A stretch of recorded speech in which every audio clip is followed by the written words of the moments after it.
Sous la surface, un monde méconnu s'étend à perte de vue. Un monde d'étrangetés, de merveilles et de mystères oubliés. Aujourd'hui, on plonge ensemble dans l'histoire du Mari Céleste. Je suis Mello, et voici ce que cache l'océan. Imaginez un navire marchand retrouvé à la dérive au beau milieu de l'Atlantique. Tout est en ordre, les voiles partiellement hissées, la cargaison presque intacte, des repas encore intacts sur la table. Mais aucun être humain à bord. Ni lutte. Ni sang. Rien. C'est l'histoire glaçante du Mari Céleste, un des plus grands mystères maritimes de tous les temps. Le Mari Céleste, un brick goélette américain de 31 mètres, quitte le port de New York le 7 novembre 1872, à destination de Gênes, en Italie. À son bord, le capitaine expérimenté Benjamin Spooner Briggs, sa femme Sarah, leur fille de 2 ans, Sophia, et un équipage de 7 marins. Leur cargaison, plus de 1700 barils d'alcool industriel, hautement inflammable.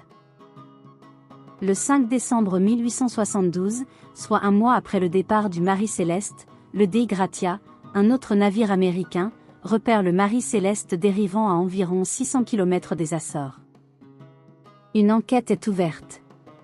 On soupçonne d'abord les marins du Dei Gratia d'avoir tué l'équipage pour s'emparer du navire. Mais aucune preuve ne soutient cette théorie. Le mystère s'épaissit.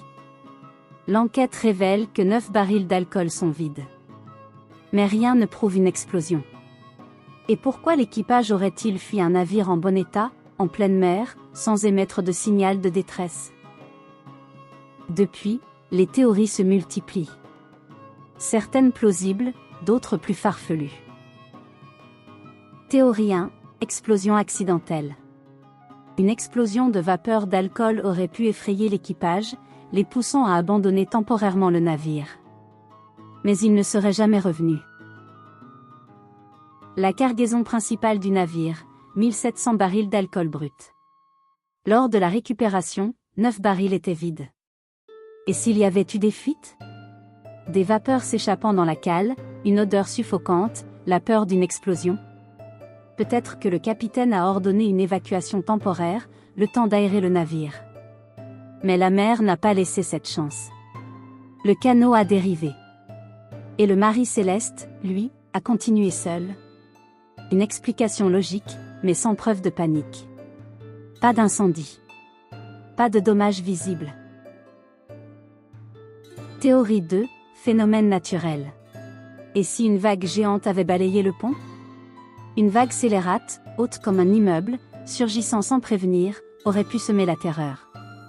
Peut-être que l'équipage a cru le navire perdu et s'est réfugié dans le canot. Il pensait sans doute revenir, mais la mer en a décidé autrement. Pourtant, le Mari Céleste était presque sec. Pas d'eau en quantité anormale dans la cale. Le navire flottait encore fièrement. Théorie 3, mutinerie ou psychose collective. Certains ont pensé à une mutinerie. Une dispute, une rébellion à bord, un meurtre. Mais rien, absolument rien, n'indique une lutte. La cargaison est là. Les objets précieux sont là. Aucun sang, aucune trace de violence. Et l'équipage du Dei Gratia, soupçonné à tort, a été totalement blanchi. Alors s'il y a eu crime, il n'a laissé aucune empreinte. Théorie 4, intervention surnaturelle? Le navire a-t-il été victime d'un phénomène inexpliqué? Certains parlent de malédiction, d'attaque de pieuvres géantes ou même d'abduction extraterrestre. Depuis, les rumeurs les plus folles circulent. Un kraken surgissant des abysses. Une brume étrange venue d'un autre monde. Le Mari Céleste est même parfois associé au triangle des Bermudes, alors qu'il naviguait dans l'Atlantique Nord. Ces théories n'ont aucune preuve. Mais elles persistent, car ce silence, cette disparition glace encore le sang. Théorie 5. Panique d'un naufrage imminent. Le capitaine aurait-il cru, à tort, que son navire coulait? L'un des instruments essentiels, le chronomètre, manquait à bord. La pompe semblait inutilisable. Peut-être que Briggs a pensé que le navire prenait l'eau rapidement et a décidé de l'abandonner. Mais encore une fois, tout semblait indiquer que le navire allait bien. Et Brig n'était pas un marin novice. C'était un capitaine chevronné. Prudent. Réfléchi. Théorie 6. Planification du capitaine. Et si le capitaine avait tout planifié? Une disparition mise en scène? Une nouvelle vie, ailleurs? Mais alors, pourquoi emmener sa femme et sa petite fille? Pourquoi abandonner un navire en bon état? Aucune lettre. Aucun motif. Aucun signe de détresse. Cette hypothèse, comme tant d'autres, soulève plus de questions qu'elle n'apporte de réponses. Le Marie Céleste a été remorqué à Gibraltar, puis vendu. Il a continué à naviguer quelques années avant de s'échouer définitivement. Aujourd'hui encore, le mystère reste entier. Aucun survivant. Aucun témoignage. Rien.